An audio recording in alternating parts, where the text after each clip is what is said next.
Welcome to Body Energetix, evidence-based spirituality to get happy, healthy, and hot. I'm your host, Lauren Saracione, and I've been in fitness for over 22 years. I've also had 3 major healing events where I learned something new and deeper about the mind-body connection. It is my mission to help you get happy, healthy, and hot. So whether you're here for mindset work to get happy, emotional work to get healthy, or owning your desires and who you be to get hot, Body Energetix is for you. Welcome to episode number 15 of Body Energetix podcast. This is the very first framework episode. These framework episodes are all about, they're a summary basically of my entire healing process with everything that I've shared with you so far in one place. And these frameworks represent the 3 parts of your mind: your conscious, subconscious, and unconscious, and your 4 bodies: your mental, emotional, physical, and spiritual bodies. And when I laid all this out, I was so excited because it brought together everything. And I want to share it with you. These are part of paid programs, specifically the Power Moves integration program that I ran in 2023. However, I would like you to have these. So I'm holding up, if you're just listening to audio, I'm holding up the PDF that I printed, and these will be posted on the Instagram wall for Body Energetix. It will be in the Body Energetix group as a PDF, as well as in the email once you sign up for at bodyenergetix.com, and definitely something that we can dive into on the community calls.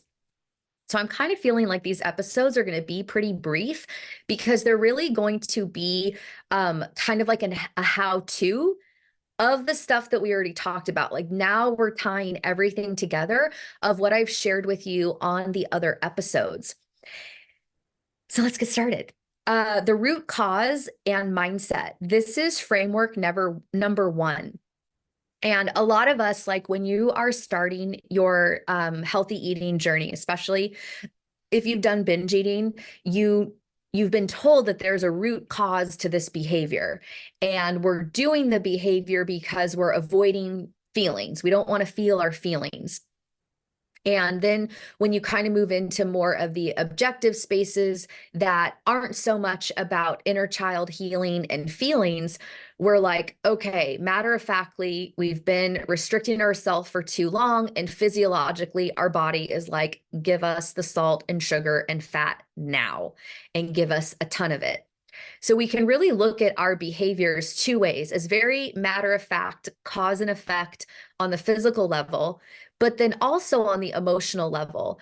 And there's something that I've learned about addiction that I just really love so much, that the addiction is the replacement for the external experience. So if we're looking for excitement and we don't have an exciting life, we could do it from the stimulation that we feel on a chemical reaction in our brain from eating the food. And if we are addicted to substances to make our internal system feel good, it's because there is not enough fulfillment in the other areas of life. And when we look at it that way, like I don't want to be addicted to food. I don't want to be addicted to anything.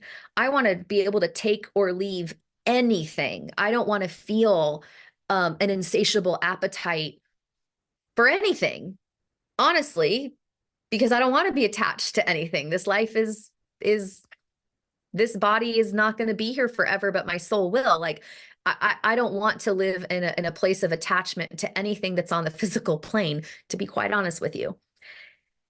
And this mindset and getting into the root cause, we are going to look at it as something that we've developed from a negative emotional space, so that whatever it is that you're working on, that you're having the energetic resistance to, that's causing your sabotage, can lessen, less of it, so that you can make your progress. So I have 3 points here. And like I said, this is part of a paid program. So if you wanted to go into this really deeply and have custom support, you can always reach out to me, and we can arrange one of the packages for you. So in summary, these are three things that have helped me understand that or helped me identify the root cause and then work with the root cause instead of feeling like I have to get rid of it completely. And I think that's something that we go through when we're healing. We think that we're supposed to be done with something, but a lot of this is cyclical, and a lot of places that we feel like we healed, we may revisit from another category of life or the same one, and it'll feel different. It could be better, it could be worse, but we may revisit these things. And so this helps me stay grounded when I revisit a healing theme. So mindset number one, emotional reactions to responses. And this is something as a manifesting generator, 6-2 emotional authority. The sixes in human design of our conscious line, we are obsessed about time because the first third of our life is trial and error. Nothing seems to go wrong. Or go right. We feel like we're behind. We're racing against the clock. And it's said that then we have a period where we retract from everything and we process everything. We make sense of everything. And then we come forward again and we start to live again. And I definitely feel like the timing of that for me was pandemic time. And only like in the last half of 2023 did I actually really start doing social things again. I've been living as if it was in quarantine that whole time, even though the world moved on. So the obsession with time, when I meditate, and I see time as a clock, and I see the gear of time moving up and down, that when this gear, and of course, this is like just my own perception, that there's this line that is representing energy, and it's a timeline, and this gear moves up into expansion, into the high vibrational experience of something. And when it moves down, it is representing a contracted negative state. And the concept of time is kind of irrelevant because time exists all in the now moment. And if you can access under hypnosis or in meditation or with an energy healer, a past life, you're experiencing that past life in this now moment. And that's why past life regression is so significant, because a lot of these past lives, when we're dealing with deep depression and anxiety, and like we have these recurring themes that we have to keep going through that make no sense for this current lifetime, it could be that we're doing the generational work of healing trauma, or that we are carrying over karma into this lifetime. And so time, I could take you to a meditation to bring you back to being your earliest memory. And in your body, you will experience that moment in time in your current body. And that's also kind of what Dr. Joe Dispenza talks about, that when we are not aligned with our chakras, when we're worried about the future and we're regretting the past, our physical body on a vibrational subatomic level, those electrons and protons and neutrons are all going different directions because our thoughts are going in different directions. So our physical body manifests in dis-ease and discomfort because on a subatomic level, it's not all together. And so time is just this like weird concept. And this has helped me to have an expansive look on time, because like I said, as a 6, we're obsessed with time and it's very stressful. It's not so stressful anymore, but we go through this like stress with time. And somehow this is how it all came together. Now, remember, I said this is so that we can deal with going through another healing cycle, because we might not be one and done with our healing process on any level. So instead of having a fight, flight, freeze, or fawn reaction to something, when we have healed those reactions, we become that positive aspect. We become a trailblazer. So I feel like I'm being a trailblazer instead of being angry, because as a trailblazer, having Aquarius and Pluto placements and Mercury and Pisces and Aries, I mean, like my whole being is like, wait, I can trailblaze a new way to look at civilization during an ascension cycle and a new way to look at the sabotage from this energetic and human development perspective. So instead of getting angry as my first response, I can be like, whoa, check in with myself. What is my perspective on this thing that I'm getting angry about? And how can I share that to release the anger, move on from it, and help other people and have purpose behind it? The flight to the high self is that when you just want to get out of town, like when you want to ghost, when you want to quit, that's when I feel like we can be like, okay, wait.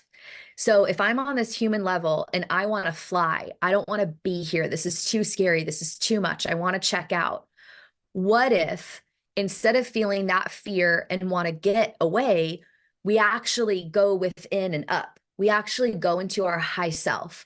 We stop ourselves for all of this stuff. We can stop ourselves, do our brain and heart coherence breathing, 5-second inhale, 5-second exhale, feel gratitude for being here. Try to feel on some level love, joy, appreciation, kindness, care. Just get into a place of calm. And when we're in that place of calm, like I said, we activate the high heart. So then we can actually tap into our higher self and our higher mind. So instead of trying to ghost a situation, how can you actually go in and then go up so that you're not operating from your human consciousness that is attached to the physical experience and into your high self that is watching and experiencing you and guiding you through the human experience, or like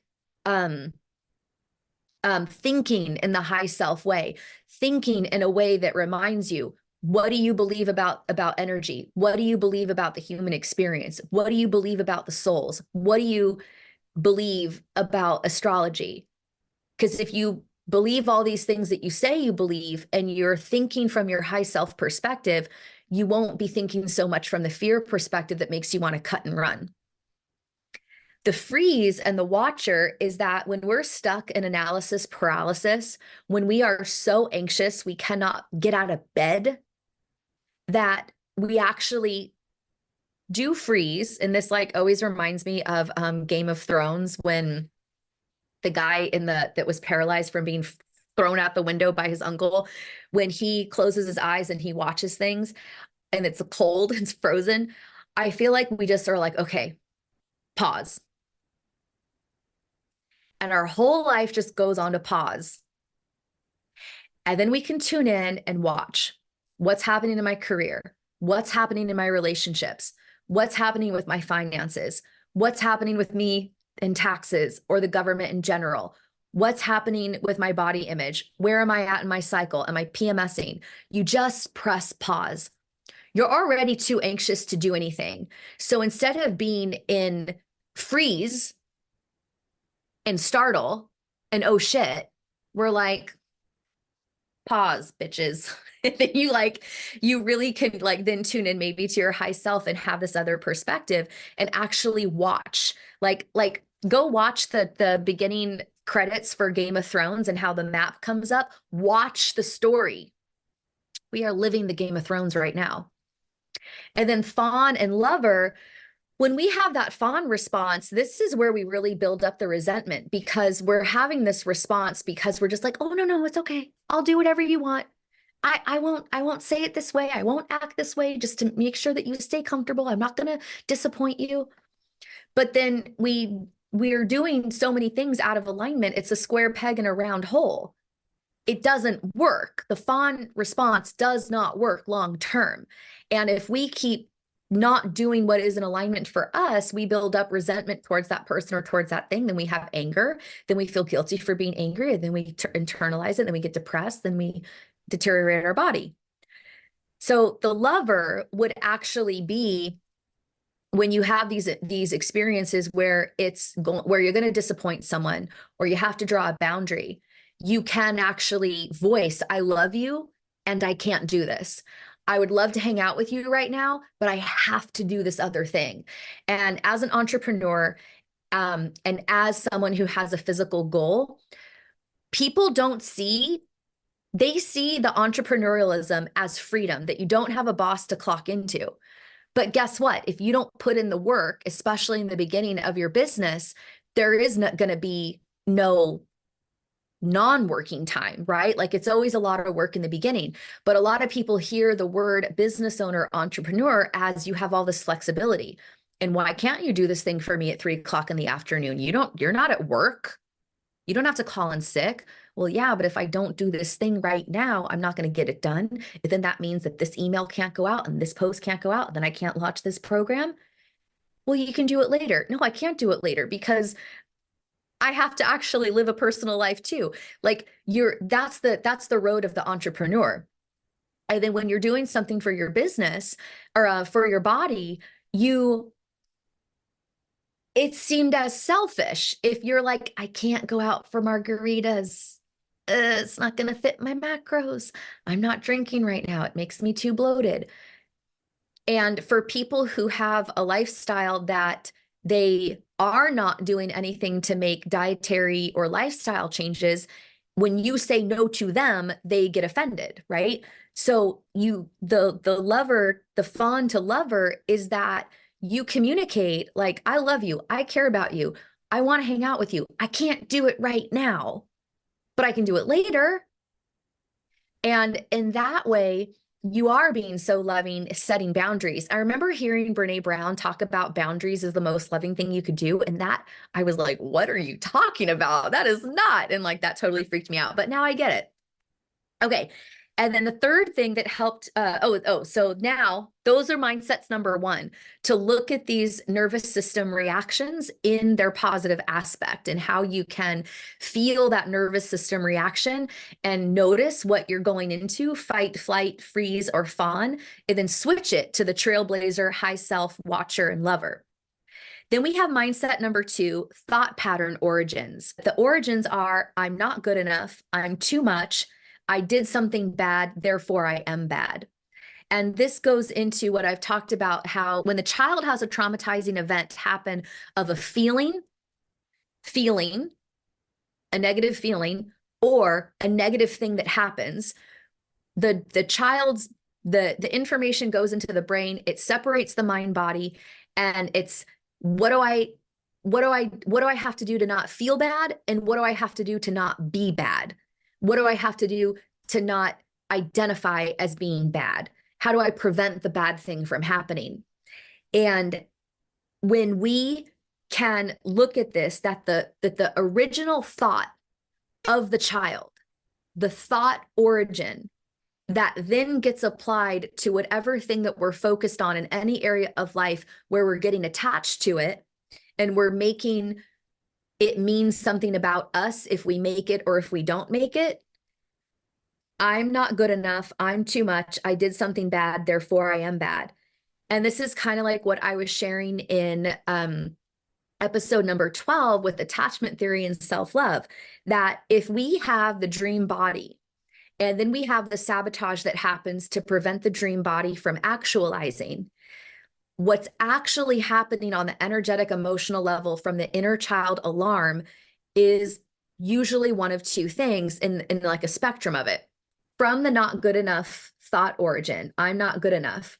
When we have the dream body and we put in all the effort, diet, exercise, lifestyle changes, and we don't get the dream body, especially if we're doing a 21-day cleanse or 30-day or 90-day challenge, if we don't get to that outcome, when we put in all the work, it means that we weren't good enough. We weren't deserving of it, or we didn't do a good enough job. We could have done something better. So the sabotage that goes along with that is whatever it is that you do to sabotage. If you overeat, if you undereat, if you ghost, if you make other plans and then you can't get to the workout, like whatever it is that you're going to do. But the thought origin is, I'm not good enough. But the fear is, I'm going to put in all this work and not get to the body. And then I'm too much is, if I do get to the dream body, what does that say? Or what have I had to reclaim about myself and choose myself and disappoint people to get to that? And does that body represent something bad? So then we sabotage that because we can't possibly become that thing that we're afraid of becoming. Because if you really like take a look at who you are in your dream body, the decisions that you're making, the thoughts that you're having, the self-esteem that you have, the body, the job that you have, the business that you have, the house that you have, the friends that you have, the clothes that you're wearing, it's usually very different than who you are now. And it's a very confident version of yourself. And for you to get to that level of confidence, you have to let go of the external validations that you've built up along the way. And that's a very scary thing. And then I did something bad, therefore I am bad. And this one I relate to so much because this is where the perfectionist and the overachiever and this like constant rabbit hole stuff that I put myself through, but Mercury in Aquarius, my friend Renata has said, you need to stop your thoughts. Your thoughts will go on and on and on and on and on with Mercury in Aquarius. You have to be conscious and stop your thoughts. So it's part of who I am. And it's also part of my reaction to this relationship cut that I had with my dad at 11, that when I went to a therapist in my 30s, he was like, that was the right decision. You should have made that cut. And I don't think enough people have given you credit for making that decision at 11 years old. In hindsight, with what I have discovered with my last iteration of the inner child that I connected with in the last month, is that I've been working to not be wrong. And I've been very afraid to speak my truth and my opinions about everything that I share here for someone from the woke mob to come up and be like, what's your resource? Where'd you get that from? Prove it. So we are living in these thought origins from these events from our childhood. And if we can look at the now moment stress thoughts that we have and be like, but wait, the origin is this. My perfectionist tendency and having to get everything perfect before I move forward and whatever, or the need for me to have this validation that I'm doing a good job. The origin is I did something bad, therefore I'm bad. What moments do I think I had where I was, extra scolded or physically, punished? Like, what were punishments that you had as a kid? You know what I mean? Like, you can really go through, like, if I did a bad thing as a kid, what was the repercussions of that? And do I need to do some forgiveness work? And then can I go look at one of my charts, my human design gene keys or natal charts, and be like, how does this match up with what I came here to evolve with on a soul level? So that's mindset number 2. One more thing, okay? Attachment theory, of course, that was the previous episode, episode number 13, 2 episodes ago. Being anxious, avoidant, or disorganized. And we are actually dealing with being anxiously, avoidantly, or disorganizingly attached to ourself. Because in that moment, when we had a traumatizing event as the child, we split. We left the body, went into the brain. If it was too much, the brain lodged the information in the body. And that's why we have these physical problems. And attachment theory, when you're starting to feel yourself, right? This is a way of thinking. This is your root cause for your mindset, because your mind is the thing that's conducting all the energy. So if you're feeling, I want a ghost, what am I avoiding? Why is my reaction avoidance? How can I connect? How can I embrace this? If you feel like you're getting obsessive, okay, like, why does this need to be perfect? What do I have to prove? Or if you're like battling back and forth where like you're having these crazy cravings, or your body is having a flare, but your mind is like, no, I must. Okay, that's a big one. The disorganized, it's like we're dealing with a lot more stuff, a lot of conflicting information from our inner child trying to figure out what to do. And so these, let's wrap this up. I don't want it to be too long. I want you to really think about these and, check out Instagram, check out the Facebook group, go to bodyenergetix.com so that you can get the PDF of it via email if you don't use social media, and come to the next group community call so that we can talk about it and I can help you and we can grow together. They are the third Saturday of every month at 1 p.m. Pacific time. They're on Zoom. And it's just a time for us to get together and talk about things and really refine the healing process together. So I hope I will see you on the next call. And when you listen to this episode, it'd be so fabulous if you could tag Body Energetix. I will put you in a drawing where on the community call, you get entered into a drawing to win a water bottle or a mug. They both say Body Energetix on it, and they're both super cute. All right, see you on the next episode. Thank you so much for listening to this episode. If you found it helpful, please head over and give us a 5-star rating and leave a review for how this was helpful for you. This is going to help me spread the word faster into more people who need this information to self-heal. Join us at facebook.com/group/Body Energetix, where we have discussions about the episodes. Go to bodyenergetix.com so that you can sign up for my newsletter to make sure that you never miss an episode. And that's the place that you're going to get invited to our Zoom discussion that we have every single month. Tag us on social media, Body Energetix, and we will reshare your tag and enter you into our monthly drawing to win our really cute water bottle or our really cool mug.